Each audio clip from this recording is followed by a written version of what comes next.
네, 반갑습니다. 오늘은 성경 공부 73일차가 되겠습니다. 이제 신약성경 마태복음을 오늘 마무리를 해야 되는 시점이 왔는데요. 어느덧 벌써 한 주가 다 지나가고 마지막 날이 또 되었습니다. 오늘 또 지나가면 또 토요일이 되고 또 주일날이 되고 2일 정도는 또 쉬게 되는데 쉰다는 게 참 좋기도 하면서, 또 걱정이기도 합니다. 그동안 또, 녹음 파일을 빼놓지 않고 잘 들으셨는지도 걱정이 되기도 하고, 만약 못 들은 게 있다면, 토요일 날, 꼭 반드시 진도 떨어지지 않게 꼭 들었으면 좋겠습니다. 자, 오늘도 16장부터 28장까지 마무리를 해야 되다 보니까, 내용이 상당히 많습니다. 근데 또 이 부분을 또 정리를 하다 보니까 할 얘기는 많고 시간은 적고 그래서 아마 오늘도 1시간은 훨씬 넘어야 되지 않을까 그런 생각을 해보기도 합니다.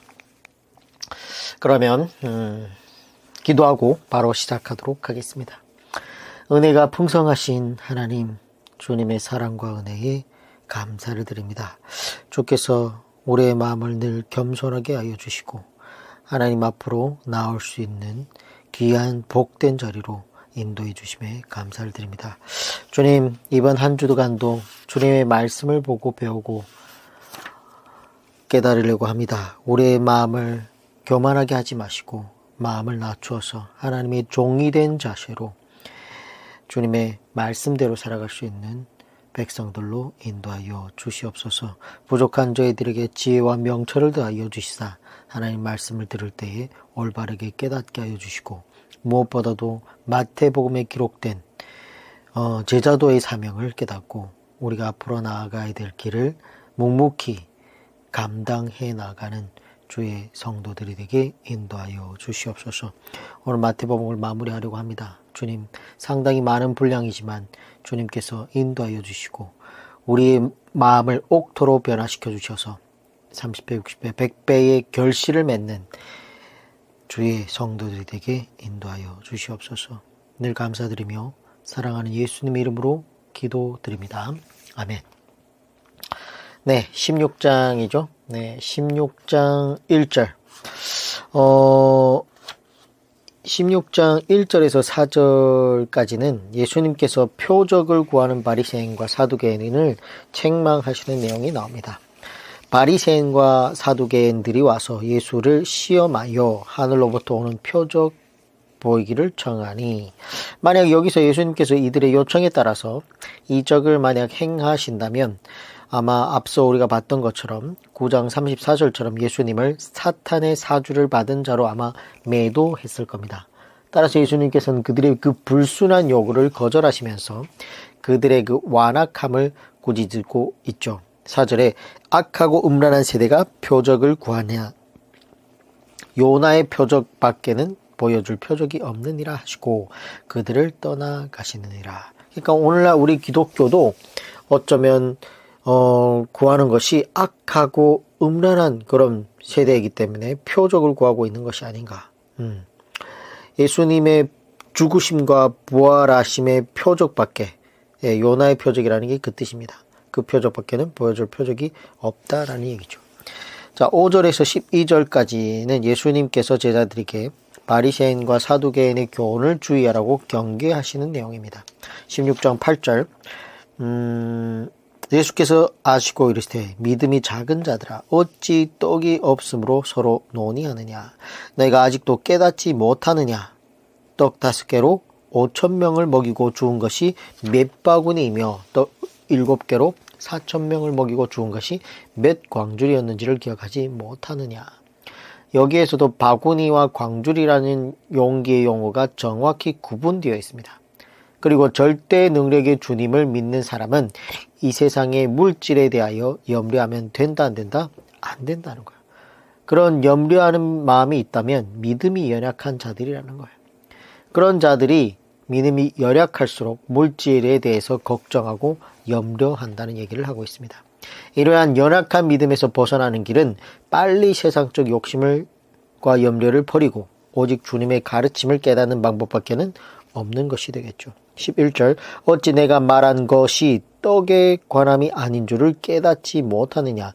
오직 바리새인과 사두개인들의 누룩을 주의하라 하시니 그제서야 제자들이 떡의 누룩이 아니요 바리새인과 사두개인들의 교훈을 삼가라고 하신 말씀인 줄을 깨달으니라.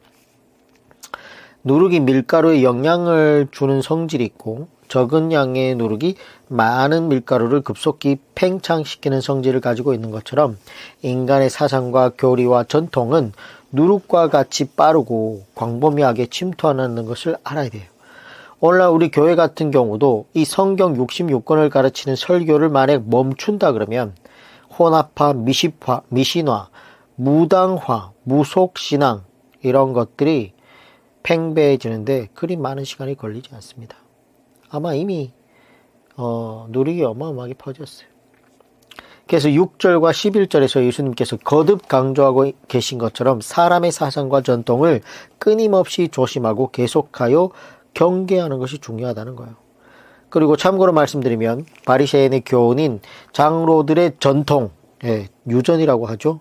거기에 관해서는 우리가 지난 시간에 배웠던 것처럼 사두개인의 교훈은 한마디로 세속주의를 말합니다. 사두개인들은 예루살렘 성전을 섬기는 제사장들이었지만 부활과 영적 세계를 부인하고 이 세상적인 것에만 관심이 있는 귀족 계급들이었다는 거예요. 따라서 당시 사두개인들은 정치 상황에 민감하게 반응했고 헤롯 왕조와 함께 친로마 정책에도 영합하던 자들이었다는 거예요. 그래서 이런 것들이 오늘날 기독교의 사상들이 팽배해지고 있습니다. 극우파, 극좌파 다 위험합니다.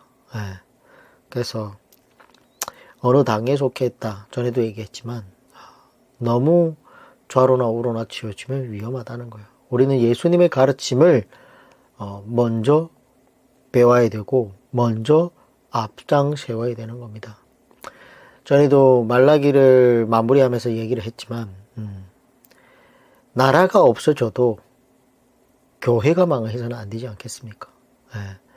믿는 자들이 하나님의 예정했던 그 백성들을 교회로 인도하는데 목숨을 걸어야 되지 않겠습니까?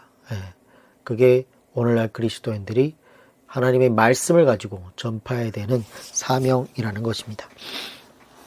자, 13절에서 20절은 베드로의 신앙 고백 및 교회의 설립과 권세에 관한 얘기가 나오는데 예수님은 제자들을 데리고 갈릴리를 떠나 팔레스틴의 최북단 헤르몬산 기슭에 있는 가이사라 빌립보로 이동하신 후 제자들에게 자신에 대한 관점을 질문하는데 예수를 누구라 하느냐 하는 질문은 예수님께서 공생애를 약 1년 정도 남겨둔 상태에서 제자들에게 대한 중간평가와도 같은 거였습니다. 너무나 중요한 질문이었는데 이에 대해 예수님의 수제자였던 베드로는 다른 제자들을 대표해서 예수님의 기대에 부응하게 되는 것이죠. 16장 13절 예수께서 빌립보 가이사라 지방에 이르러 그러니까 예수님께서는 적대 세력이 없는 이방 지역으로 가가지고 방해받으심이 없이 조용하게 제자들을 가르치기를 원하셨던 것이 아닌가 그렇게 보고 있습니다.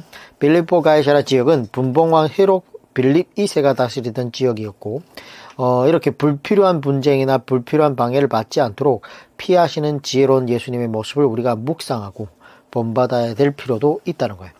15절 이르시되 너희는 나를 누구라 하느냐 밑줄 치고 별표 빡빡 너무 중요합니다. 예수님을 누구라고 아느냐가 굉장히 우리 인간으로서 반드시 해야 될 질문이기도 하죠. 16절에 시몬 베드로가 대답하여 이르되 주는 그리스도시요 살아계신 하나님의 아들이시니이다. 밑줄 치고 별표 빡빡. 여기에 보면 원문을 바로 직역하면 당신은 바로 그 그리스도이십니다. 라고 이렇게 되어 있어요. 이는 예수님께서 구약 성경에 예언된 바로 그 메시아, 바로 그 구원하심을 베드로가 고백하는 것인데 베드로는 예수님을 살아계신 하나님의 아들로 지금 고백하고 있다는 거예요. 이는 지금 우리로서는 너무 당연한 고백이지만 당시로서는 예수님의 신성과 권세에 대한 새로운 차원의 인식과 고백이라 할 수 있습니다. 전에 그 가다라 지방에 귀신 들린 사람들 속에 들어가 있던 그 귀신들이 예수님을 뭐라 그랬어요? 하나님의 아들로 말한 경우가 있었고, 14장에 보면 자연 법칙을 초월하시고 지배하시는 예수님의 권세를 경험한 제자들이 진실로 하나님의 아들이시로소이다라고 고백한 적이 있습니다. 근데 이렇게 베드로가 다시 한번 예수님을 살아계신 하나님의 아들로 고백하게 되는 것이죠. 이 고백이 교회의 출발점이 되는 겁니다. 17절 예수께서 대답하여 이르되 바요나 시모나 내가 복이 있도다. 이를 내게 알게 한 이는 혈육이 아니오 하늘에 계신 내 아버지시니라. 그래서 우리가 하나님을 믿은 것 같지만 하나님께서 선택했다니까요. 하나님께서 선택하여 그 믿음의 씨앗을 우리에게 선물로 주셨다는 거예요. 18절 또 내가 네게 이르노니 너는 베드로라. 내가 이 반석 위에 내 교회를 세우리니 음부의 권세가 이기지 못하리라. 그러니까 죽음의 권세가 이 교회를 이기지 못한다는 얘기예요. 본문을 통해 주님께서는 16절의 베드로의 신앙 고백이 만 세대에 계속 이어질 교회의 기초가 될 것이라고 얘기하고 있습니다. 그래서 이 교회의 중요한 신앙 고백이 되게 될 것을 예수님께서 베드로에게 얘기하고 있는 거죠. 16장 19절 내가 천국 열쇠를 내게 주리니 19절의 상반절의 이 내게는 베드로 한 개인을 의미하는 것이 아니라 교회의 대표로서의 베드로를 의미하는 것이기 때문에 19절의 상반절의 이 내게는 교회로 보는 것이 맞다는 거예요. 그래서 내가 천국 열쇠를 베드로 너에게 준다라고 하기보다는 천국 열쇠를 교회에게 주리니 라는 뜻이 되겠죠. 그래서 참 역사의 중심에는 진리를 가르치는 교회가 있는 것입니다. 진리를 가르치고 실천하려고 하는 그 바르고 건강한 교회가 천국의 열쇠를 가지고 있다는 이 진리의 말씀을 우리는 우리 마음판에 새겨야 된다는 거죠. 자, 그리고 땅에서 무엇이든지 매면 하반절입니다. 19절 하반절에 땅에서 무엇이든지 매면 하늘에서도 매할 것이요 내가 땅에서 무엇이든지 풀면 하늘에서도 풀리리라 하시고. 자, 그래서 진리를 가르치는 바른 교회에 주님께서 부여하신 권위와 권세가 매우 강한 것임을 알 수 있는데, 여기에 보면은 예수님께서 베드로의 신앙 고백을 받으시고 베드로의 그 신앙 고백을 기초로 해서 구약의 이스라엘에 대응되는 신약의 새로운 공동체인 교회를 설립하실 것을 예언하십니다. 또한 그 베드로의 신앙 고백을 기초로 해서 세워진 그 교회에 천국 열쇠를 주시겠다는 놀라운 주님의 말씀까지 이런 것을 이번 단락에서 이렇게 보고 있는 거죠. 자, 그리고 21절을 보면 순환을 예고하시는 예수님의 모습을 볼 수 있어요. 16장 21절 이때로부터 예수 그리스도께서 자기가 예루살렘에 올라가 장로들과 대제사장들과 서기관들에게 많은 고난을 받고 죽임을 당하고 제3일에 살아나야 할 것을 제자들에게 비로소 나타내시니. 자, 성경을 공부해 보면 순환 예고가 여러 번 나옵니다. 마태복음만 해도 4번 정도 나오는데 그 중에 이 21절이 첫 번째 순환 예고예요. 이 이후로도 3번 더 나옵니다. 그러면 예수님께서 왜 이렇게 순환 받을 것을, 십자가의 고난을 받을 것을 미리 예고를 해서 말씀하실까? 그건 예수님은 갑자기 불의의 사고로 돌아가신 것이 아니고 철저하게 하나님의 섭리와 계획 가운데 돌아가셨다는 것을 강조하기 위해서 그렇게 기록되고 있는 겁니다. 근데 22절의 말씀을 보면 베드로가 예수님을 붙들고 항변하고 있는데 22절 베드로가 예수를 붙들고 항변하여 이르되 주님 그리 마옵소서 이 일이 결코 주께 미치지 아니하리이다. 여기에 이 항변했다라는 말은 헬라어로 에피티마오라는 발음을 쓰는데 이 말은 예수님을 베드로가 책망했다는 말이에요. 앞에서 베드로가 놀라운 신앙 고백을 했었는데 또 이렇게 실수를 하죠. 16절 시몬 베드로가 대답하여 이르되 주는 그리스도시요 살아계신 하나님의 아들이시다 라는 이런 고백을 하지 않았습니까? 근데 베드로가 좀 교만했었던지 예수님을 책망했다는 거예요. 베드로가 예수님보다 나이가 좀 많습니다. 왜 그런 그러니까 왜 그런 약한 소리를 하고 있습니까? 네, 이런 책망 같은 얘기를 했다는 거예요. 우리가 모든 것을 버리고 예수님을 지금 따랐는데 나 지금 죽을 때가 다 되었다고 하면 우리를 그럼 어떻게 해야 됩니까? 이런 얘기를 지금 베드로가 하고 있는 거죠. 16장 23절 예수께서 돌이키시며 베드로에게 이르시되 사탄아 내 뒤로 물러가라. 너는 나를 넘어지게 하는 자로다. 내가 하나님의 일을 생각하지 아니하고 도리어 사람의 일을 생각하는도다 하시고, 우리가 예수님을 따르면서도 하나님의 일을 생각하지 않고 여전히 사람의 일을 생각할 수 있다는 거예요. 지금도 사탄은 믿기는 믿는데 편하게 믿으라고 하면서 십자가가 전혀 없는, 고난이 전혀 없는 그런 기독교를 만들려고 하고 있습니다. 자기 부인과 자기 희생이 없는 그런 기독교는 더 이상 기독교가 아니라는 거예요. 그리고 베드로가 잠깐 방심하면 뭐예요? 사탄이 쑥 들어오는 거예요. 아무리 수제자였던 베드로라고 할지라도 금방 100점짜리 답안을 대답을 했던 베드로라고 할지라도 뭐예요? 방심하면 금세 예수님을 한심하게 이렇게 보는 그런 마음이 생길수록 그 사이에 사탄이 마음에 들어오는 거예요. 그래서 약간 불평이 일어났고 그 틈을 타서 귀신이 들어오는 거예요. 그래서 불평, 불만, 섭섭 이런 감정이 들 때 조심해야 돼요. 16장 24절 이에 예수께서 제자들에게 이르시되 누구든지 나를 따라오려거든 자기를 부인하고 자기 십자가를 지고 나를 따를 것이니라. 자, 우리 기독교는 자기 긍정을 하면 안 돼요. 기독교는 뭐예요? 자기를 부인해야 돼요. 그래서 오늘날 기독교인들이 너무 좋아하고 있는 책, 조엘 오스틴이 쓴 긍정의 힘, 그런 책은 다 버려야 돼요. 긍정할 수 있겠습니까, 우리? 자기 십자가를 지고, 사형틀을 메고 누구를 따라야 된다고요? 예수님을 따라야 된다는 거예요. 이 부분이 누가복음에서는 누구든지 제 목숨을 구원하고자 하면 잃을 것이요 누구든지 나를 위하여 제 목숨을 잃으면 구원하리라 이렇게 기록되어 있습니다. 누가복음에는.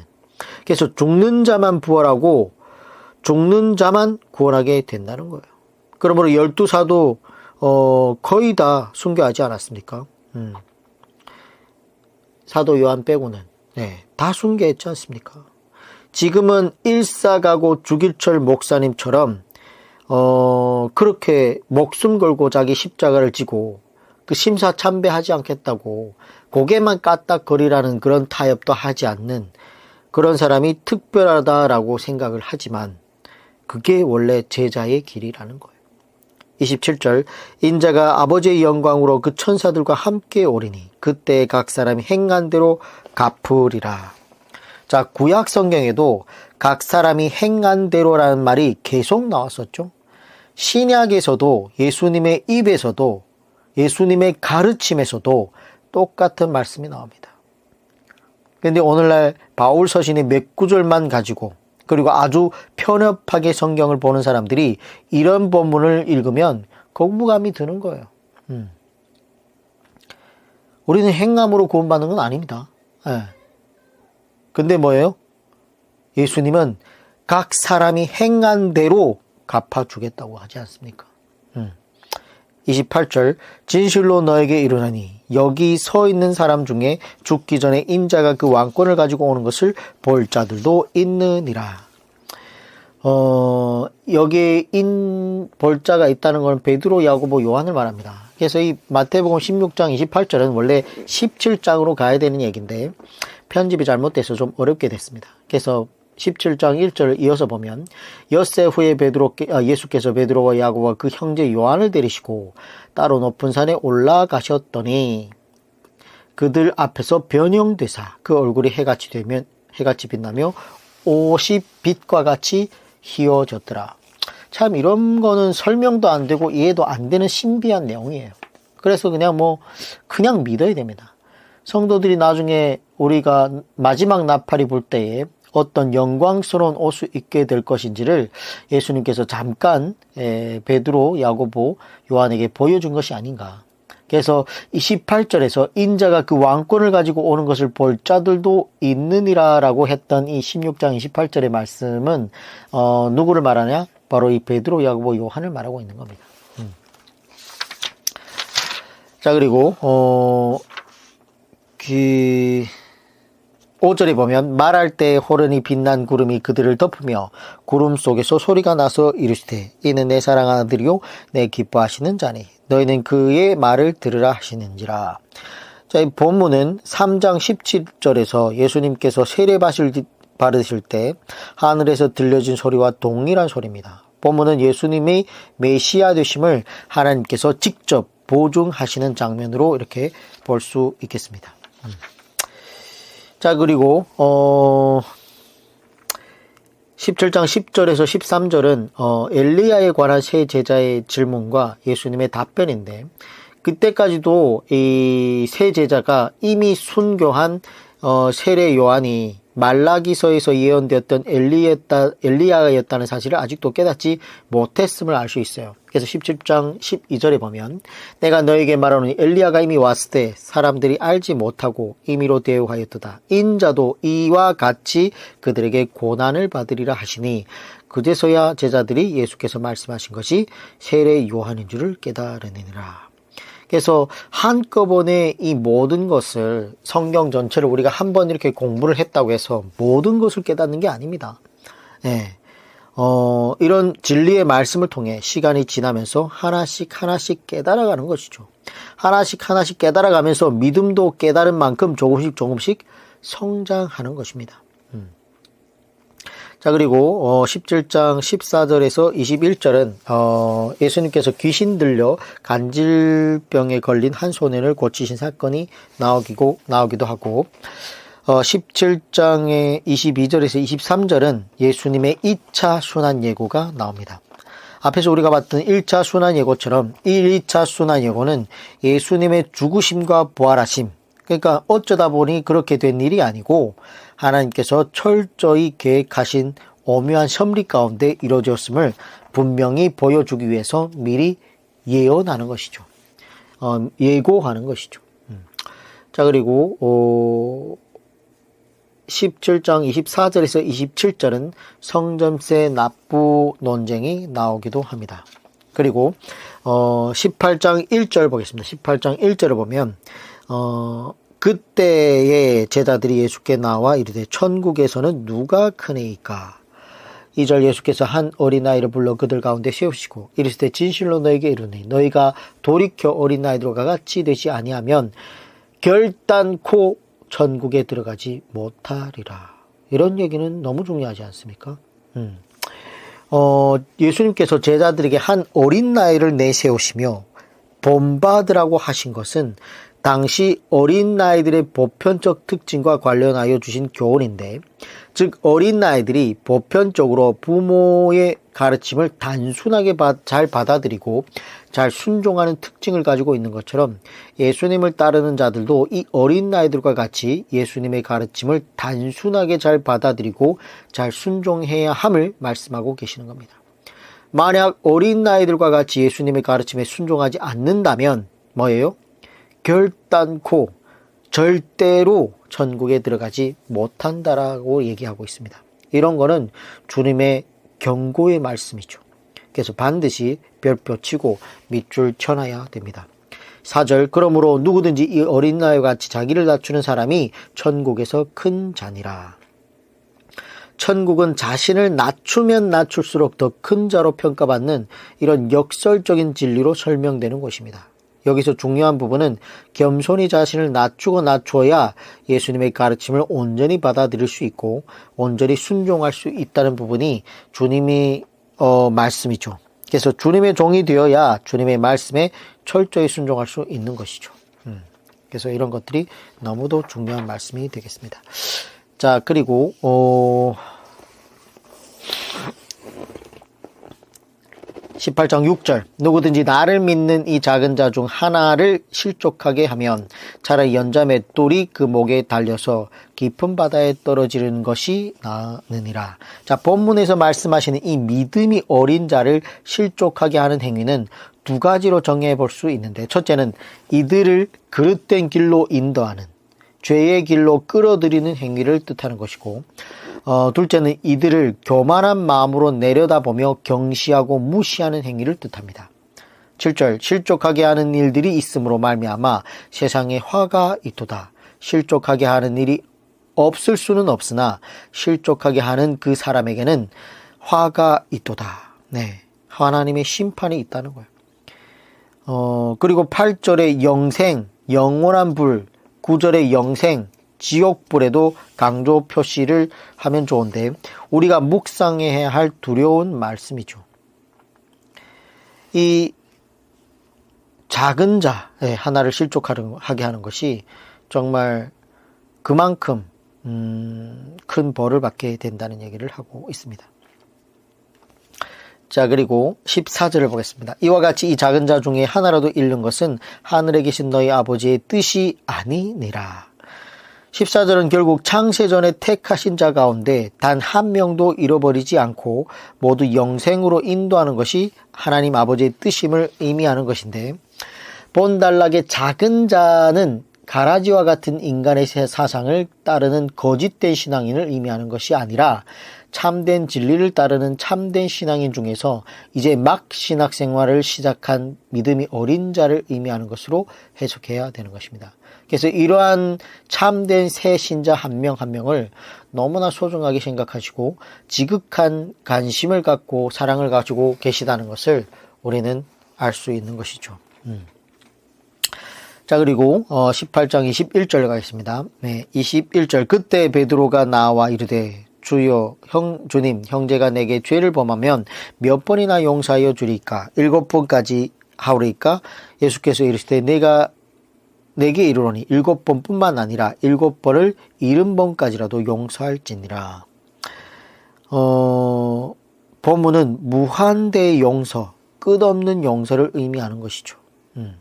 그래서 이 부분은 마태복음에만 기록되어 있는 고유 기사입니다. 앞단락에서 범죄한 형제에 대한 교회의 엄격한 징계를 말씀했는데, 이번 단락에서는 그와 상반되는 용서에 대해 말씀하고 계시다는 부분은 우리는 함께 생각할 수 있어야 되는 거죠. 오늘날 교회들이 일반적으로는 해석하는 것처럼 모든 죄를 무조건 용서하라는 말씀이 아니에요. 그런 식의 정의롭지 못한 용서라면 앞단락의 범죄자를 향해서도 교회는 당연히 무조건 용서해야 되는 것이겠지만, 우리가 성경을 통해 만나게 되는 하나님은 공의와 사랑의 하나님이에요. 그래서 하나님의 사랑의 속성은 그분의 공의의 속성을 침해하지 않습니다. 설교 시간에 설명해 드렸던 부분처럼 예를 들어서 성경은 계속해서 고의로 짓는 죄는 용서받을 수 없다라고 말씀하고 있어요. 그래서 고의성이 없는 상대의 실수에 대한 무한한 용서를 교훈하는 예수님의 말씀으로 봐야 된다는 거예요. 그러니까 고의성이 없는 실수. 우리가 매번 경험하는 가까운 가족 간에 운전하면서, 교회에서, 직장에서, 학교에서, 일상생활에서 흔히 경험하게 되는 사건들 대부분이 여기에 속하는 거죠. 이러한 상대의 고의성이 없는 사소한 실수와 잘못에 대해서 우리는 매우 너그러운 태도로 이렇게 용서해야 된다라는 얘기를 하고 있습니다. 그러면서 23절에 그러므로 천국은 하면서 예수님께서 갑자기 천국에 대해서 언급하시는 것을 볼 수 있는데, 천국은 무한한 용서가 있는 곳이기 때문에 이렇게 얘기하고 있는 거예요. 따라서 천국의 주인공이 될 천국 백성은 이 땅에서부터 무한한 용서의 실천자가 되어야 된다는 것이죠. 그래서 23절 이하에는 이에 대한 하나의 비유를 드시는데, 본 비유는 용서가 천국 백성에게 주어지는 필수적인 의무사항임을 보여주고 있습니다. 그래서 하나님의 용서를 소중히 여기지 않고 이웃을 용서하지 않는 배영망덕한 자가 지옥의 영원한 형벌에 처해지는 그런 모습을 볼 수 있는데, 34절의 장면을 우리는 반드시 기억해야 됩니다.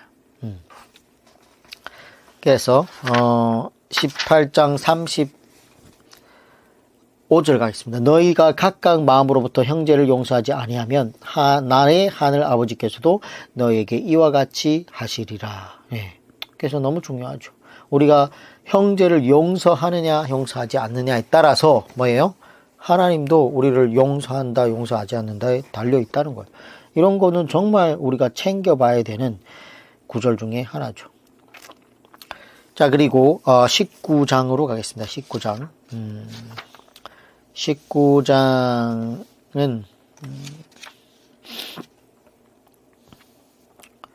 어린 19장 16절로 가겠습니다. 어떤 사람이 주께 나와 이르되 선생님이여 내가 무슨 선한 일을 하여야 영생을 얻으리까? 예수께서 이르되 어찌하여 선한 일을 내게 묻느냐? 선한 이는 오직 한 분이시니라. 내가 생명에 들어가려면 계명들을 지키라. 밑줄 치고 별표. 생명에 들어가려면 어떻게? 계명을 지키라는 거예요. 구원받았다고 해서 망나니로 살면 되는 게 아니라는 거예요. 이런 일화를 해석할 때 우리가 중심으로 삼아야 되는 중요한 부분이 뭐예요? 바로 주님의 말씀이죠.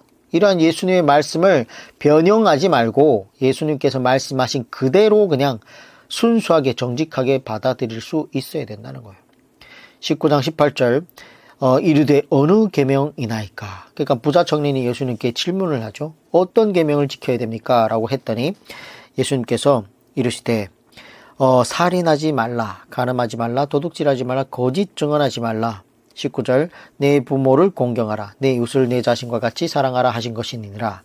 그 청년이 이르되 이 모든 것을 내가 다 지켰사온데 아직도 무엇이 부족하니까? 자, 이런 반응을 보이는 부자 청년에게 이제 예수님께서 10계명의 10번째 계명, 탐심에 관한 계명을 언급하시는데 21절 예수께서 이르되 내가 온전하고자 할진대, 그러니까 온전한 믿음에 관한 교훈이죠.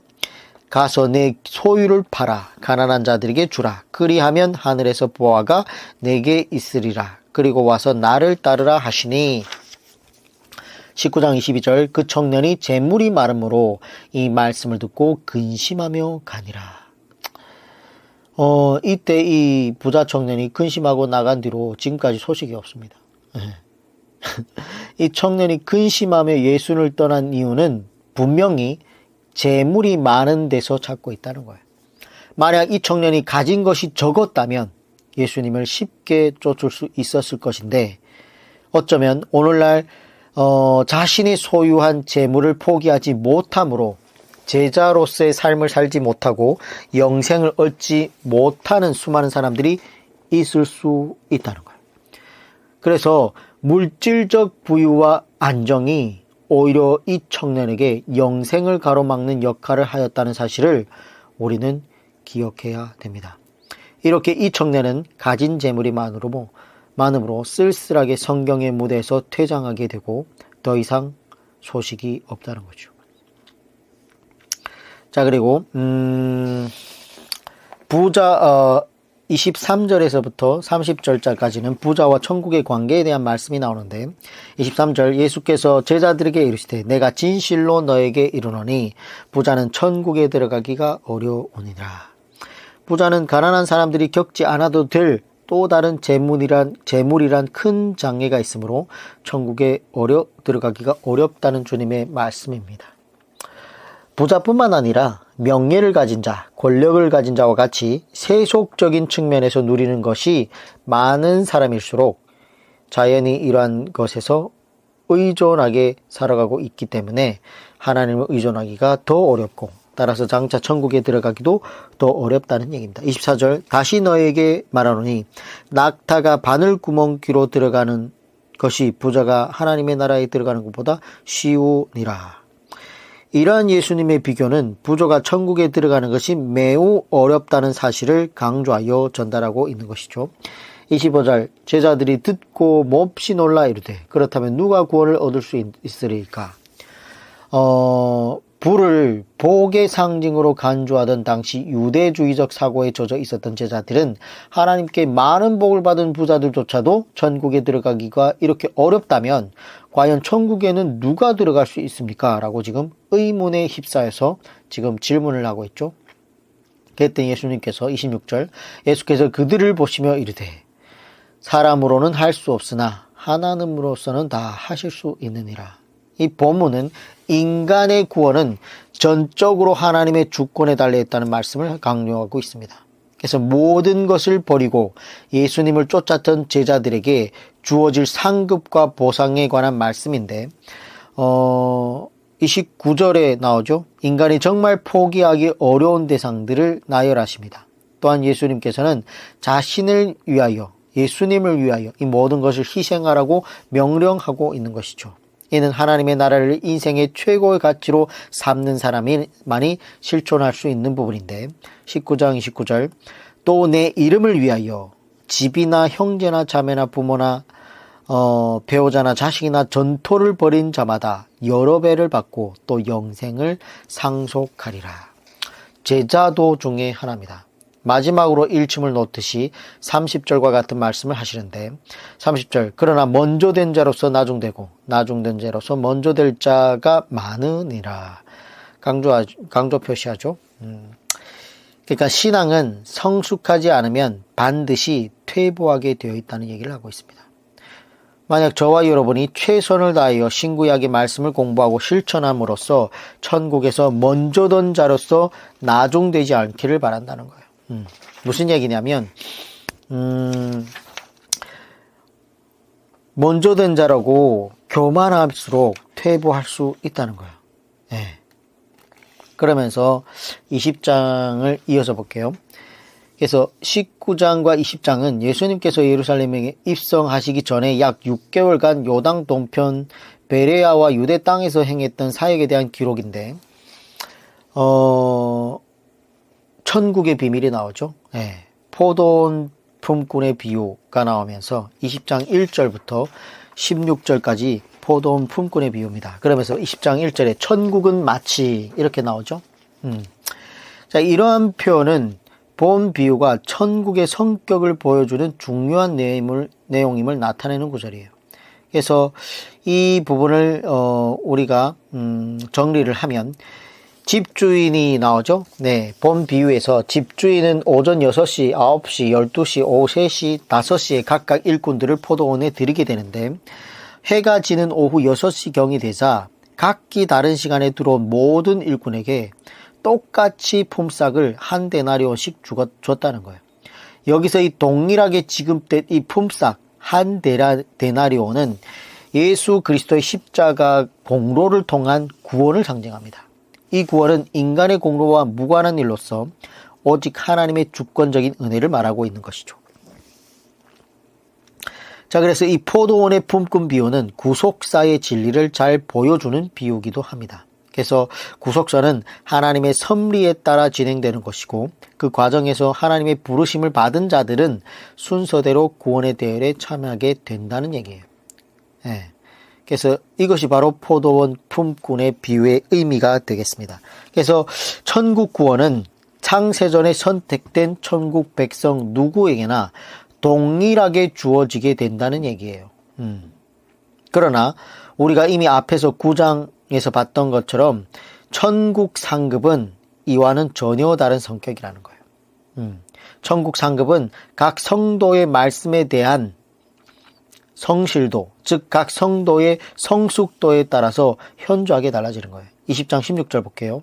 이와 같이 나중된 자로서 먼저 되고 먼저 된 자로서 나중되리라. 나중될 자가 많다는 얘기죠. 그래서 19장 30절에서 이미 강조했던 얘기처럼 천국 구원의 문제에 있어서는 하나님의 전적인 권세지만 천국 상급의 문제에 있어서는 먼저 믿었다는 사실은 아무런 효력을 발휘하지 못한다는 거예요. 이 주님의 경고의 말씀을 먼저 믿은 자들은 가슴 깊이 새겨야 된다는 거죠. 자신이 단지 먼저 믿었다는 것에 대해서 만약 우월감을 가진다는 것은 참 어리석은 모습이라는 거예요. 다시 말씀드리지만 천국 구원의 문제는 인간의 노력과 무관한 문제입니다. 하나님의 주권에 맡기면 되는 문제이고, 하지만 천국 상급의 문제에 있어서는 인간의 노력 여부에 따라서 다른 사람에게 뒤처질 수도 있고 앞설 수도 있는 문제라는 것을 우리는 명심해야 되겠습니다. 자, 그리고 20장 17절에서 19절에는 예수님의 3차 순환 예고가 기록되어 있는데, 마태복음에 등장하는 4번의 순환 예고 가운데 가장 구체적인 내용을 담고 있고, 그리고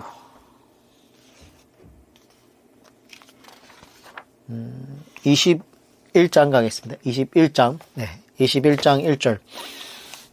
그들이 예루살렘에 가까이 가서 감람산 벳박에 이르렀을 때에 예수께서 두 제자를 보내시며, 여기서부터는 유대인의 왕으로 입성하시는 메시아가 소개되고 있는데, 이때는 정말 많은 무리가 소리를 높여서 호산나 다윗의 자손이여 찬송하리로다 라고 하면서 예수님을 맞이하게 되는데, 대부분은 군중 심리에 의해서 모인 것으로 보고 있습니다. 이렇게 수많은 사람들이 모여서 예수님을 환영하고 찬송했지만 며칠 후에는 사람들의 소원이 해결되지 않으니까 어떻게? 다시 말해서 이 사람들이 구테타를 일으켜 정권을 뒤집어 가지고 다윗과 같이 로마의 압제에서 우리를 해병시켜 주지 않겠는가 했던 그런 인간의 욕구와 소원이 가득 차 있었던 사람들이 결국 뭐예요? 그게 해결되지 않으니까 십자가에 못 박으소서 하며 바로 그냥 호떡 뒤집듯이 마음이 바뀌는 그런 모습을 볼 수 있죠. 4절, 이는 선지자를 통하여 하신 말씀을 이루려 하심이라. 일렀을 때 시온 딸에게 이르기를 내 왕이 내게 임하나니 그는 겸손하여 나의 나귀 곧 멍에 매는 짐승의 새끼를 탓도라 하라 하였느니라. 자, 이 말씀은 스가랴 9장 9절을 인용한 말씀인데 그 예언이죠. 스가랴가 예언했던 다윗의 후손으로 나와서 겸손해가지고 짐승의 새끼를 탔다라는 그 스가랴서 9장 9절에 인용한 말씀이에요. 오늘날 만약에 대통령으로 당선되어 청와대에 입성할 때의 모습을 우리가 생각해 봐봐요. 정말 어마어마한 방탄차를 타고 어마어마한 행렬과 함께 그렇게 지금 입성을 하는데, 근데 오늘 이 예수님을 말하자면 어떻게 보면 뭐예요? 경차를 타고 모닝을 타고 입성했다라는 거예요. 그러니까 교만한 자들이 봤을 때는 뭐예요? 연식이 오래된 차, 이런 차를 끌고 다니면 뭐예요? 아니 이게 뭐야? 무슨 모닝을 타고 다녀? 이런 얘기를 한다는 거지. 그래서 스가랴 9장 9절의 이 말씀에 이 겸손하여 라는 이 말은 히브리어로 아니라는 발음을 쓰는데, 이 말은 가난하다라는 뜻도 있습니다. 되게 겸손과 가난이 함께 가는 거예요. 그래서 가난하다는 것이 여러분이 예수님을 믿을 수 있었던 어쩌면 가장 큰 복이 됐을 수도 있다는 거예요. 예수님께서 겸손하셔서 혹은 가난하셔서 나귀의 새끼를 타고 입성했다라는 그런 얘기인데, 그래서 어떤 신학자들은 말하기를 예수님께서는 교만한 자를 헷갈리게 하신다라는 거예요. 하나님께서는 교만한 자를 시험하시려고 겸손한 자로 하여금 믿도록 하시는 거죠. 우리가 달력을 너무 많이 봐가지고 예수님의 그 얼굴을 보면 얼마나 잘생기지 않았습니까? 그리고 영화를 많이 봐가지고 예수님은 굉장히 막 금빛 머리에 막 이렇게 너무 멋지게 생긴 걸로 보고 있는데, 근데 이사야 53장에서 예수님의 그 겉모습, 외모를 예언하는 것을 보면 볼품이 없어요. 이사야서 53장 2절 3절에 그는 주 앞에서 자라나기를 연한 순 같고 마른 땅에서 나온 뿌리 같아서 고운 모양도 없고 풍채도 없은즉 우리가 보기에 흠모할 만한 아름다운 것이 없도다. 그는 멸시를 받아 사람들에게 버림받았으며 간고를 많이 겪었으며 질고를 아는 자라. 마치 사람들이 그에게서 얼굴을 가리는 것 같이 멸시를 당하였고 우리도 그를 귀히 여기지 아니하였도다. 자, 여기에 이 얼굴을 가리는 것 같이 멸시를 당하였고 라는 이 말은 나병 환자와 같은 환자를 말합니다. 그래서 그 정도로 예수님이 외모적으로 볼품이 없었다는 거예요. 오늘날 그런 모습을 갖고 있는 주님이 우리 앞에 나타났다고 하면 우리가 정말 그 사람을 영접할 만한 그런 겸손한 마음을 가지고 있는 것인가 한번 생각해 볼 필요가 있다는 거예요. 그래서 유대인들이 내가 50도 못 되었는데 아브라함을 보았느냐라고 하지 않았습니까? 사실 예수님은 당시 30대 초반이었어요. 그렇다면 예수님은 노안이었다는 거예요. 그래서 30대 초반인 사람을 보고 이제 50도 안 됐는데, 그러니까 거의 한 40대 후반으로 봤다는 얘기예요. 그만큼 볼품이 없었다라는 것도 볼 수 있습니다. 21장 12절 예수께서 성전에 들어가사 성전 안에서 매매하는 모든 사람들을 내쫓으시며 돈 받고는 사람들의 상과 비둘기 파는 사람들의 의자를 둘러 엎으시고 성전을 수청하는 예수님의 모습이죠. 하나님의 교회가 인간의 욕심으로 가득 차면 하나님께서 이렇게 진노하신다는 것을 볼 수 있습니다. 사람들이 왜 큰 교회로 가는 거겠습니까? 어쩌면 욕심이 있을 수도 있다는 거예요. 장사하려고 하는 마음이 있을 수도 있다는 거예요. 뭐 국회의원 뭐 그런 사람들, 대학 교수들 왜 하나같이 다 큰 교회 장로이고 안수집자인가? 그런 것을 우리가 살펴봐야 될 필요가 있다는 거예요. 그것이 자기에게 도움이 되기 때문이죠. 그러므로 신앙이 순수하지 않고 무엇인가 교회가 인간의 욕심으로 가득 차 있다는 것을 말하고 있습니다. 그럴 때에는 뭐예요? 하나님께서는 진노하신다는 것을 알아야 되겠습니다. 13절 그들에게 이르시되 기록된 바 내 집은 기도하는 집이라 일컬음을 받으리라 하였거늘 너희는 강도의 소굴을 만드는도다 하시니라. 자, 이 말씀은 예레미야 7장 11절을 인용한 말씀인데 내 이름으로 일컬음을 받은 이 집이 너희 눈에는 도둑의 소굴로 보이느냐 보라 나 곧 내가 그것을 보아노라 여호와의 말씀이니라. 그러니까 성부 하나님 성자 하나님이 어떻게 똑같은 분이시라는 걸 우리가 볼 수 있어요. 이런 구절만 봐도. 21장 17절 그들을 떠나 성 밖으로 베다니에 가서 거기서 유하시니라. 이 베다니라는 거는 가난한 집, 가난한 자의 집이라는 뜻도 있고 베트라는 게 집이 아닙니까? 근데 아니라는 거는 가난하다라는 뜻도 있지만 또 슬픔이라는 뜻도 있어요. 그래서 슬픔의 집이라는 뜻도 있는데 예루살렘 옆에 빈민가예요. 여기에는 나사로, 마르다, 마리아 남매의 집이 있는 곳이기도 하죠. 그래서 예루살렘에서 약 3km 정도 떨어진 곳인데 예수님께서 왕이신데 호텔이 아니면 모텔이라도 거하실 만한데 뭐예요? 베다니, 나사로의 나병 환자의 집에서 아니면 겟세마네 동산과 같은 이런 곳에서 잠을 계속 청했다는 것을 볼 수 있습니다. 18절 이른 아침에 성으로 들어오실 때 시장하신지라. 베다니 나사로의 집에서 밤새 신세를 지시고 이른 아침에 나오셨다는 것인데 왜 그랬을까라는 걸 생각해 보면 아마도 가난한 나사로의 집에 부담을 주지 않으려고 그러신 것이 아닌가 그렇게 보고 있습니다. 12제자와 그 외에 따르는 사람들을 포함하면 뭐 20명을 훨씬 넘었을 텐데 가난한 집에서 한 끼를 먹으면 그 집에 한 달 식량을 다 축내버리는 게 아니겠습니까? 그래서 바쁜 일도 없으시면서 일찍이 나서지 않았을까 그렇게 보고 있고 그렇게 해서 성으로 들어오실 때 배가 너무 고파서 가지고 이런 내용을 볼 때 참 우리 눈에 눈물이 안 날 수가 없어요. 마음이 울컥하지 않을 수가 없어요. 하나님이신 예수님께서 참 신이시면서 참 인간이시기 때문에 배가 고팠다는 거예요.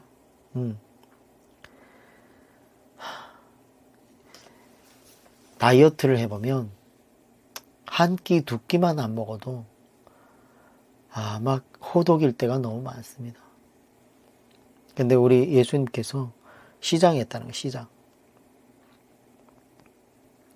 그래서 길가에서 하나님이신 그분이 배가 고파가지고 자기가 만든 피조물 중에서도 아무것도 아닌 무화과 나무에서 열매를 찾으려고 두리번 거렸다는 거예요.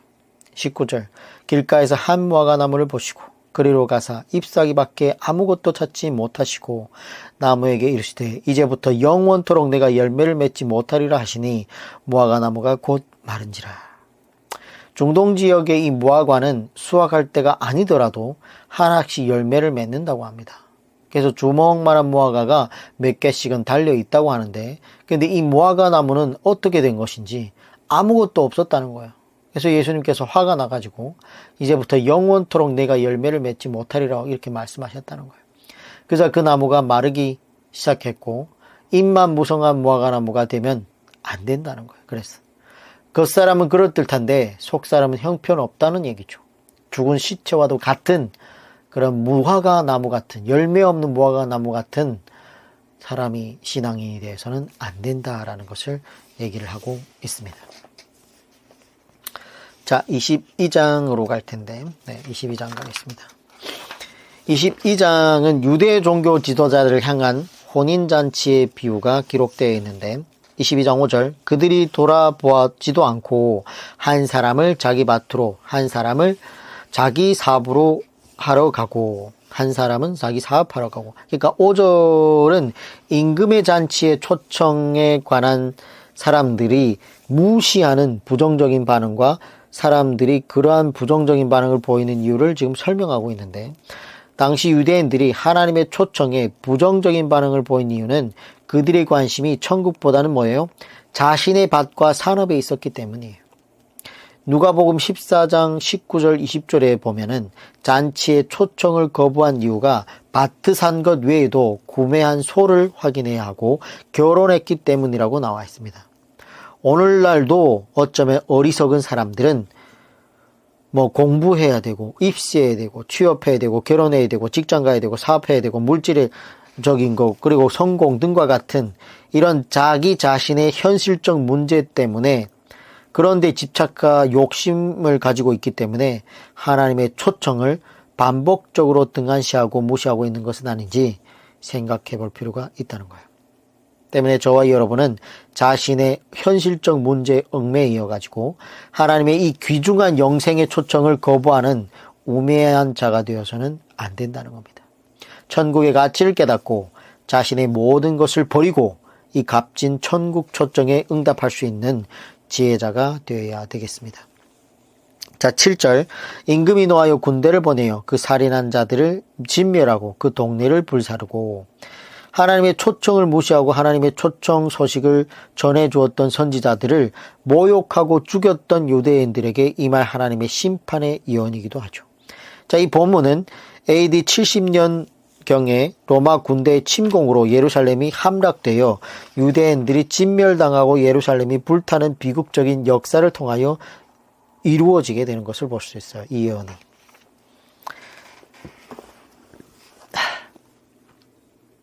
자, 하나님의 초청을 거부한 자들은 결국 이러한 하나님의 진노의 심판을 경험하게 되는 것인데 11절 임금이 손님들을 보러 들어올세 거기서 예복을 입지 않은 한 사람을 보고 이르되 친구여 어찌하여 예복을 입지 않고 여기 들어왔느냐 하니 그가 아무 말도 못하거늘 임금이 사환들에게 말하되 그 손발을 묶어 바깥에 어두운데 내 던지라 거기서 슬피 울며 이를 갈게 되리라. 자, 이번 비유에서 가장 중요한 내용은 이 하나님의 천국잔치에는 그 천국잔치에 합당한 예복을 반드시 입고 와야 된다는 사실입니다.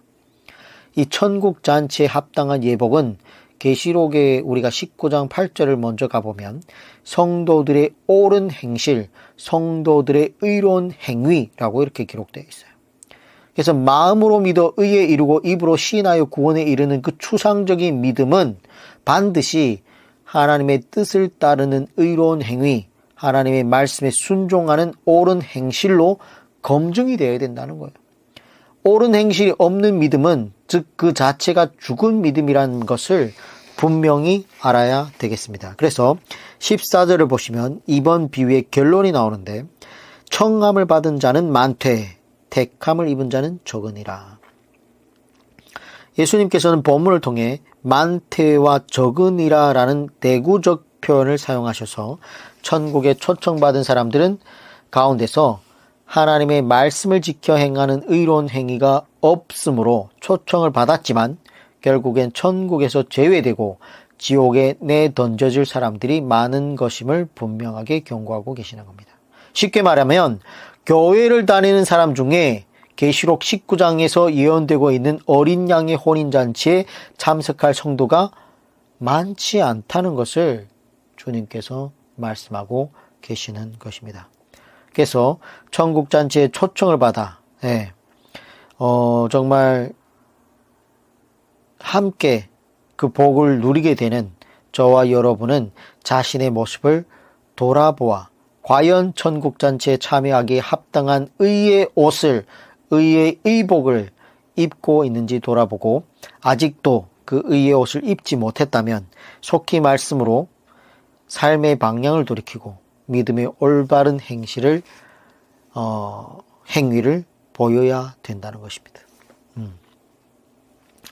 자, 그리고 23장으로 가겠습니다. 23장. 네, 23장은 위선자들을 질책하는 예수님의 모습이 나오는데, 여기에 이 위선자들은 2절을 보면 서기관들과 바리새인들을 얘기하고 있습니다. 23장 2절, 서기관들과 바리새인들이 모세의 자리에 앉았으니, 그러면 이 위선이라는 것이 뭐냐? 3절에 나오는데, 그러므로 무엇이든지 그들이 말하는 바는 행하고 지키되 그들이 하는 행위는 본받지 말라. 그들은 말만 하고 행하지 아니하며. 말만 하고 행하지 않는 것이 위선이라는 거예요. 이것이 바로 외식이고 위선이라는 거예요. 또 무거운 짐을 묶어 사람의 어깨에 지우되 자기는 이것을 한 손가락도 움직이려 하지 아니하며. 그러니까 지도자들의 희생이 전혀 없다는 거예요. 5절, 그들의 모든 행위를 사람에게 보이고자 하나니 곧 그 경문띠를 넓게 하며 옷수를 길게 하고 너희 중에 큰 자는 너희를 섬기는 자가 되어야 하리라. 누구든지 23장 11절입니다. 너희 중에 큰 자는 너희를 섬기는 자가 되어야 하리라. 누구든지 자기를 높이는 자는 낮아지고 누구든지 자기를 낮추는 자는 높아지리라. 그러니까 13절을 보면 화 있을진저 이런 얘기가 나와요. 그러면서 이 위선자들을 향한 7가지 저주가 강력하게 나오는데, 외식하는 서기관들과 바리새인들이여, 너희는 천국 문을 사람들 앞에 닫고 너희도 들어가지 않고 들어가려 하는 자도 들어가지 못하게 하려는도다. 15절, 화 있을진저 외식하는 서기관 바리새인들이여, 너희는 교인 한 사람을 얻기 위하여 바다와 육지를 두루다니다가 생기면 너희보다 배나 더 지옥 자식이 되게 하는도다. 16절, 화 있을진저 눈먼 인도자여, 너희가 말하되 누구든지 성전으로 맹세하면 아무 일 없거니와 성전에 금으로 맹세하면 지킬지라 하는도다. 그러니까 성전보다 금이 더 중요하다는 그런 가치관이 문제가 있다는 얘기예요. 23절, 화 있을진저 외식하는 서기관과 바리새인들이여, 너희가 박하와 외양과 근처의 11조는 들이되 율법에 더 중한 바 정의와 긍휼과 믿음을 버려두다. 그러나 이것도 의행하고 저것도 버리지 말아야 할 것이니라. 이것도라는 것은 정의와 긍휼과 믿음이고, 그리고 저것도라는 것은 11조를 얘기하는 거예요. 11조는 기초죠. 그리고 11조와 함께 정의와 긍휼과 믿음이 있어야 된다는 거예요. 25절, 화 있을진저 외식하는 서기관들과 바리새인들이요, 잔과 대접의 겉은 깨끗이 하되 그 안에는 탐욕과 방탕으로 가득하게 하는도다. 26절, 눈먼 바리새인이여, 너는 먼저 안을 깨끗이 하라. 그리하면 겉도 깨끗하리라. 그러니까 안이 중요하다는 거예요. 안을 깨끗하게 해야 뭐예요? 겉도 깨끗하여진다는 거예요. 안을 깨끗하게 하는 방법은 하나님 말씀을 듣고 그 말씀을 실천하는 거죠. 그것밖에는 없는 거죠. 27절, 화 있을진저 외식하는 서기관들과 바리새인들이요, 회칠한 무덤 같으니 겉으로는 아름답게 보이나 그 안에는 죽은 사람의 뼈와 모든 더러운 것이 가득하도다. 29절, 화 있을진저 외식하는 서기관과 바리새인들이요, 너희는 선지자들의 무덤을 만들고 의인들의 비석을 꾸미며 이르되. 그래서 이렇게 위선자를 향하여 7번의 저주를 예수님께서 퍼부는 것을 볼 수 있어요. 위선은 뭐라고요? 말만 하고 행동하지 않는 것. 참, 그래서 저도 이 준비를 하면서 여러분들과 하고 성경 공부를 한다고 하면서 이걸 지금 얘기를 하고 있지만 너무 생각이 많아집니다. 자, 이제는 23장 37절부터는 예루살렘의 멸망과 종말을 가르치는 예수님의 얘기가 나오는데, 39절, 내가 너희에게 이르노니 이제부터 너희는 찬송하리로다. 주의 이름으로 오시는 이와 할 때까지 나를 보지 못하리라 하시니라. 그러니까 예수님 재림 때까지 또는 휴거 때까지 알아보지 못한다는 거예요. 유대인들은. 유대인들을 회복되지 않습니다. 그래서 백투더 예루살렘 운동은 무의미한 운동입니다. 그래서 시간 낭비에 불과한 거예요. 그래서 이방인 기독교인들이 휴거하고 그들이 재림주와 함께 재림하는 것을 보고서야 바울이 얘기했던 것처럼 유대인들이 이방인 기독교인들을 부러워하게 된다는 거예요. 그러므로 그 이후에, 즉 휴거와 재림과 천년왕국 그 이후에 유대인들이 되고 구원받게 될 거라는 겁니다. 자, 이제 24장은 종말론 부분인데, 종말 부분이에요. 이 부분은 계시록이 있기 때문에 그 중에서 몇 구절만 보고 통과하도록 하겠습니다. 24장 3절, 예수께서 갈람산 위에 앉으셨을 때에 제자들이 조용히 와서 이르되 우리에게 이루소서 어느 때에 이런 일이 있겠사오며 또 주의 임하심과 세상 끝에는 무슨 징조가 있사로이까. 그러니까 때와 시기는 비밀로 남겨두셨어요.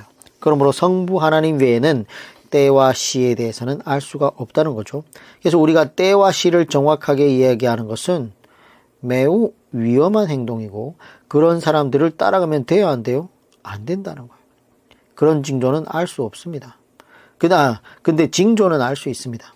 7절 민족이 민족을 나라가 나라를 대적하여 일어나겠고 곳곳에 기근과 지진이 있으리니 전쟁이 빈번하게 일어나고 식량 문제와 자연재해로 지진들이 일어나면 이것들이 마지막 징조들이라는 거예요. 근데 갈수록 이러한 것들이 간격이 좁아지고 있다는 게 느껴지지 않습니까? 24장 9절 그때의 사람들이 너희를 환난에 넘겨주겠으며 너희를 죽이리니 너희가 내 이름 때문에 모든 민족에게 미움을 받으리라. 성도가 미움을 받는 시대가 온다는 거예요. 근데 아직은 성도들을 사랑하는 사람들이 있지만 나중에는 모든 민족이 성도라고 하면 무조건 미워하는 그런 시대가 온다, 안 온다? 온다는 거예요. 오늘날도 기독교가 욕 먹고 있지 않습니까? 불신자들에게. 13절 그러나 끝까지 견디는 자는 뭐다? 구원을 얻으리라. 누가 구원을 받는다고요? 끝까지 견디는 자들이. 이런 구절을 우리가 반드시 챙겨봐야 되겠죠. 자, 이때에 배교해도 괜찮겠지. 신사 참배해도 괜찮겠지. 이렇게 할 수 있는데 아니라는 거예요. 끝까지 견뎌야 된다는 거예요. 끝까지 타협하지 않는 융통성이 없는 믿음을 가지고 견디는 자만이 구원을 얻게 된다라고 얘기를 하고 있습니다.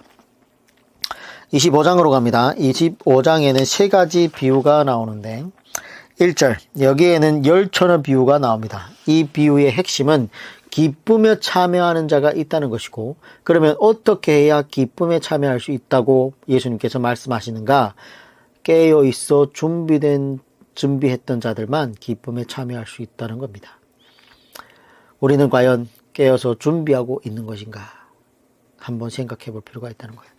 25장 13절 그런즉 깨어있으라 너희는 그날과 그때를 알지 못하느니라. 가끔가다 그런 사람들이 있어요. 죽기 전에 믿으면 안 되냐.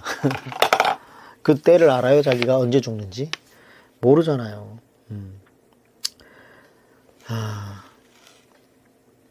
함께 지금 성경 공부를 하고 있는 박동주 집사님 시부모님이 어제 돌아가셨어요.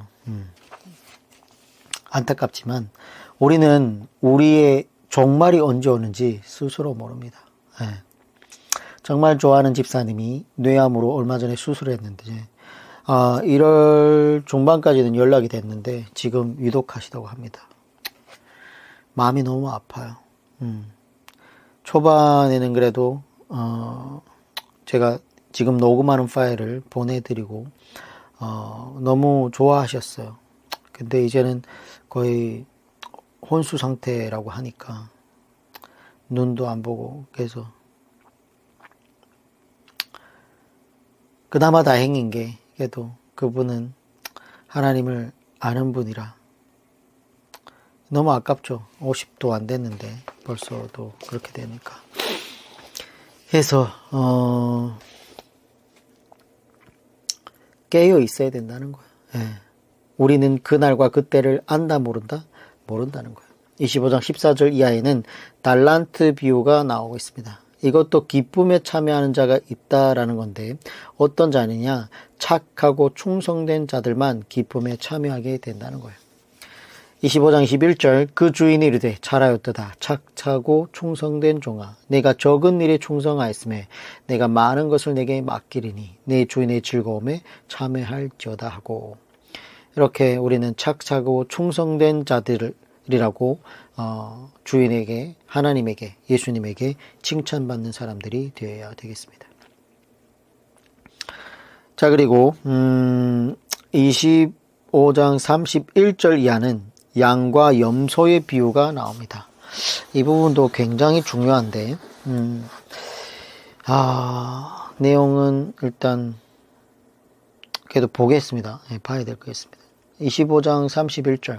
인자가 자기 영광으로 모든 천사와 함께 올 때 자기 영광의 보좌에 앉으리니 모든 민족을 그 앞에 모으고 각각 구분하기를 목자가 양과 염소를 구분하는 것 같이 하여. 자, 여기에서 주의할 것은 양은 성도, 염소는 불신자를 의미하는 것이 아니라는 것을 알아야 됩니다.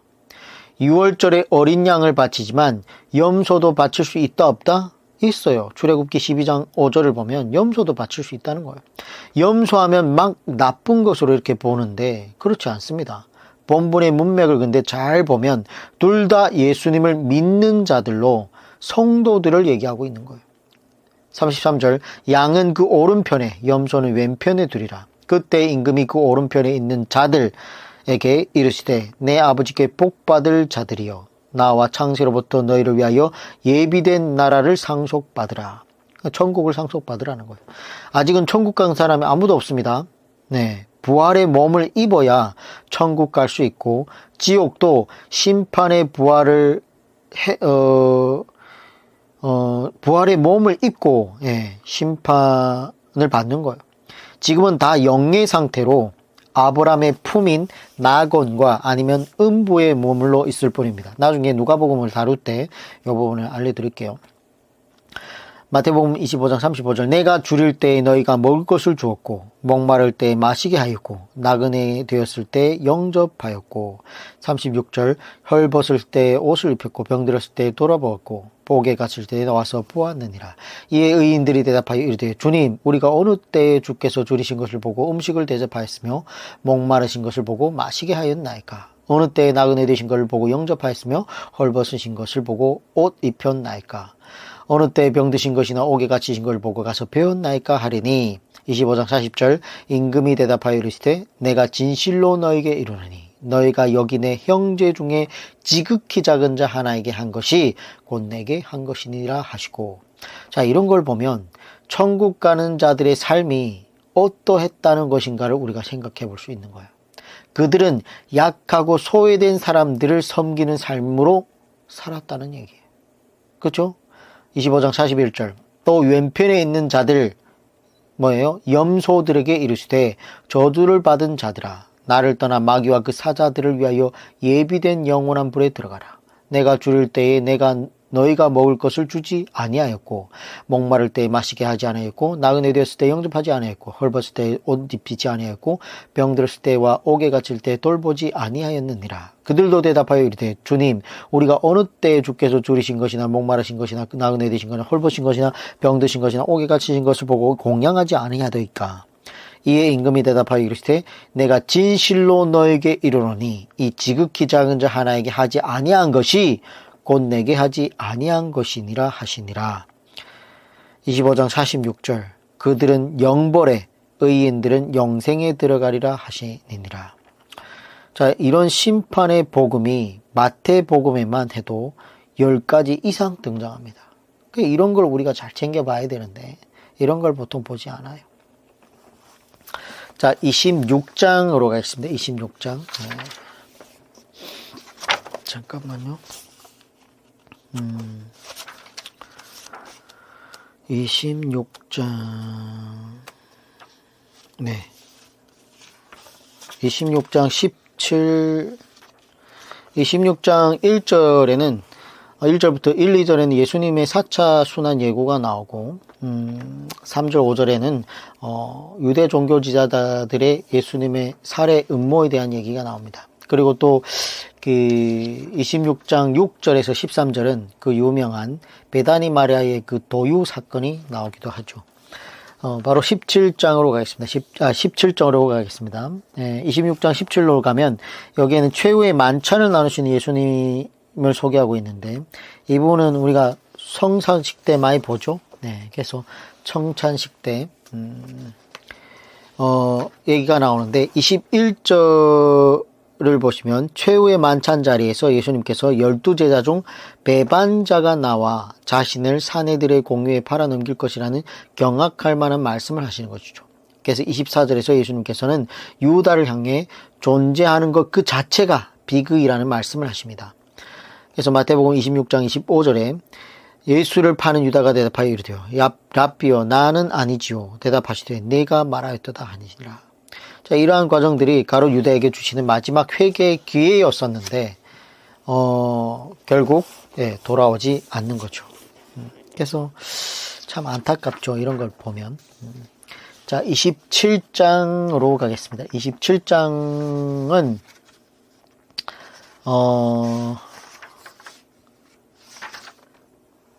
예수님의 그 고난을 당하시고 십자가에 달리시는 메시아를 이야기하고 있는 부분이 27장입니다.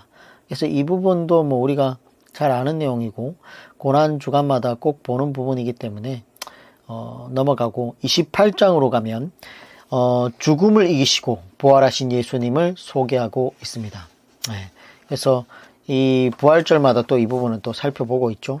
그래서 28장 16절로 가겠습니다. 이제 마지막으로 최후의 유언을 위탁하시는 메시아를 소개하는 것인데, 이것은 구약의 중심축인 출애굽기 19장 5절 6절 기억하시나요? 세계가 다 내게 속하였나니 너희가 내 말을 잘 듣고 내 언약을 지키면 너희는 모든 민족 중에서 내 소유가 되겠고 너희가 내게 대하여 제사장 나라가 되며 거룩한 백성이 되리라. 너는 이 말을 이스라엘 자손에게 전할지니라. 그러니까 거룩한 제사장 나라, 이 사명을 다시 한번 신약 시대인 교회에게, 신약 시대의 성도들에게 위탁하시는 것을 볼 수 있죠. 이스라엘 백성들이 이 사명을 감당해 주지 않았기 때문에 이방인 성도들에게 지금 위탁하시는 것이고, 지상 대명령이라고 할 만큼 가장 중요한 말씀이 이 부분에 기록되어 있습니다. 우리의 인생에 이 말씀이 어쩌면 기둥이 되어야 되겠죠. 이스라엘 백성들이 지키지 못했지만 우리에게 이 사명이 넘어왔다는 거죠. 자, 그리고 이 말씀이 중심축이 되어서 교회가 운영되고 있거나 이 중심축에 맞춰서 우리가 살아가고 있다면 우리의 인생은 참 괜찮은 인생이라고 할 수 있겠습니다.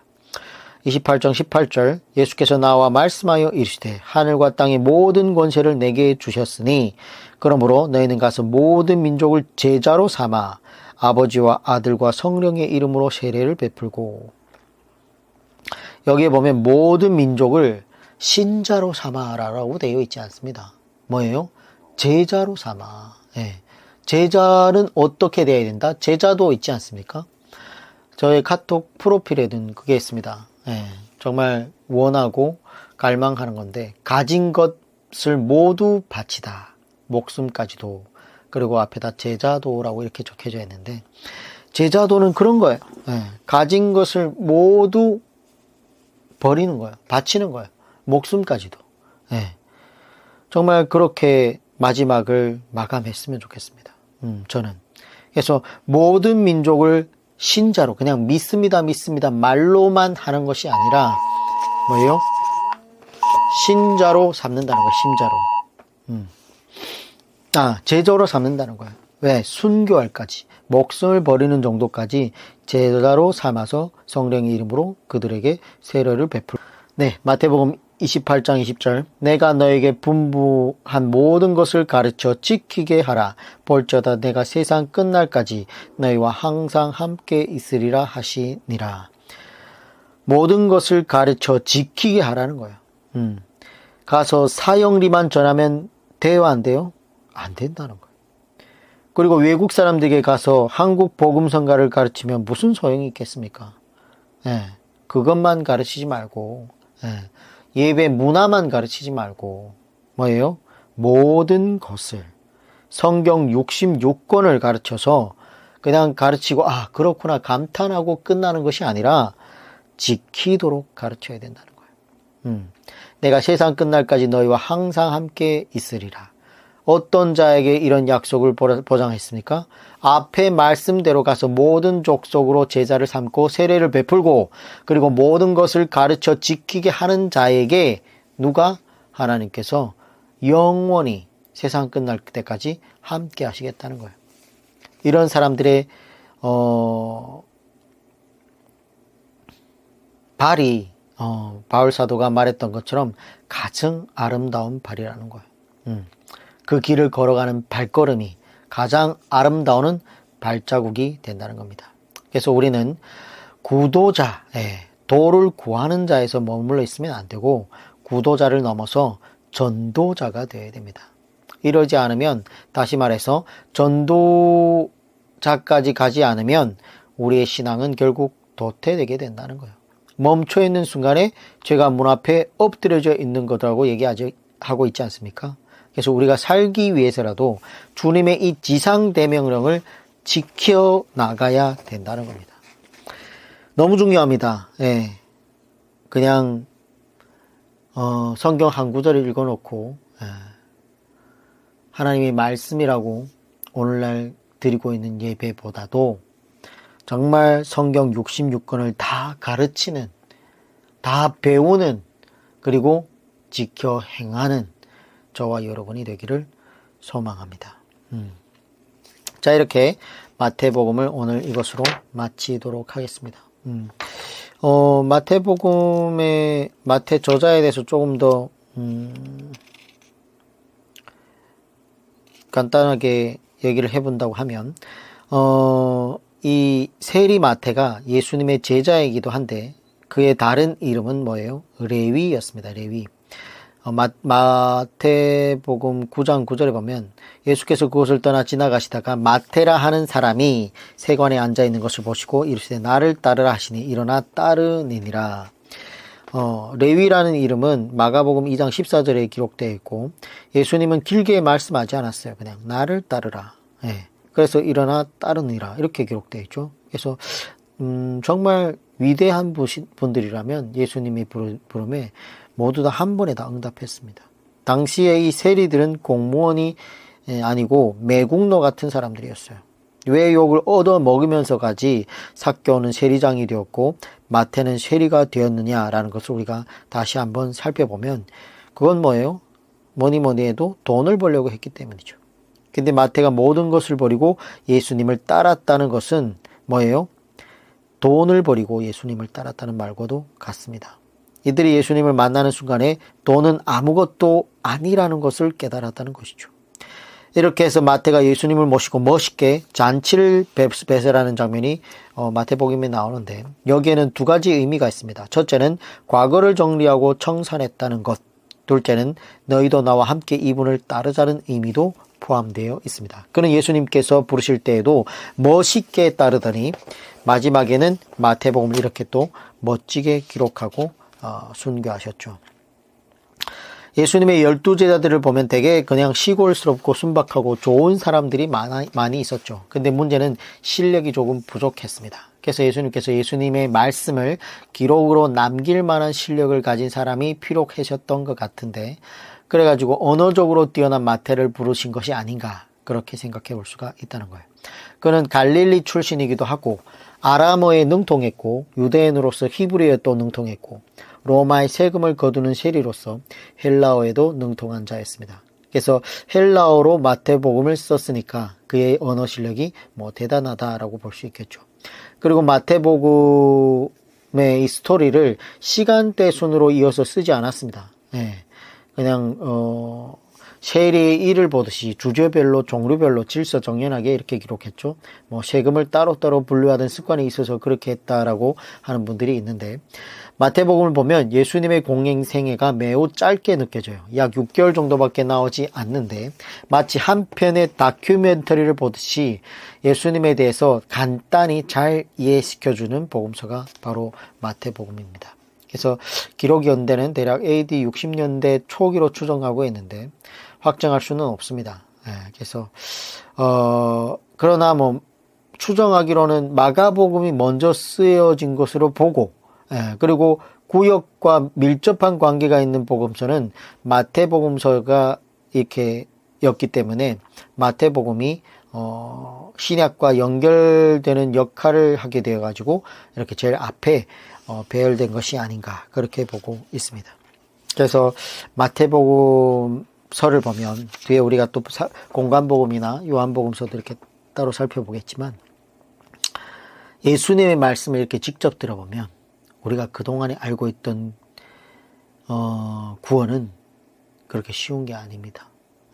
구원은 하나님의 은혜로 받지만 그 하나님의 은혜로 구원을 받았다고 하는 그 착하고 충성된 믿음이 있는 종들은 반드시 행함이 있는, 옳은 행실이 있는 착한 의복을 입는 그런 사람이었다는 겁니다. 그래서 한번 우리들의 신앙을 마지막 때에 정말 천국 첫 중에 기쁨으로 참여할 수 있는 그런 저와 여러분이 되기를 바라면서 마태복음을 마치도록 하겠습니다. 이번 한 주 참 마태복음을 통해서 여러분들하고 나눠봤는데 저는 1시간이 넘게 녹음을 하면서 뭐 예화나 이런 제 얘기를 거의 대부분 웬만하면 안 하려고 해요. 그 얘기가 하나님의 얘기도 하기도 바쁜 시간이기 때문에. 근데 성경 말씀을 이렇게 쭉 듣다 보면 때론 지루하고 재미가 없습니다. 그러나 다시 한번 말하지만 성경은 재미로 보는 게 아니고 의미로 보는 겁니다. 우리가 하나님을 그만큼 힘써서 배워야 된다는 것을 또 한번 느끼는 시간이 될 텐데, 이번 한 주간도 마태복음을 잘 정리를 해서 주일날 즐거운 마음으로 하나님 전에 나가 하나님의 그 사랑을 느껴보는 귀한 시간이 되기를 바라고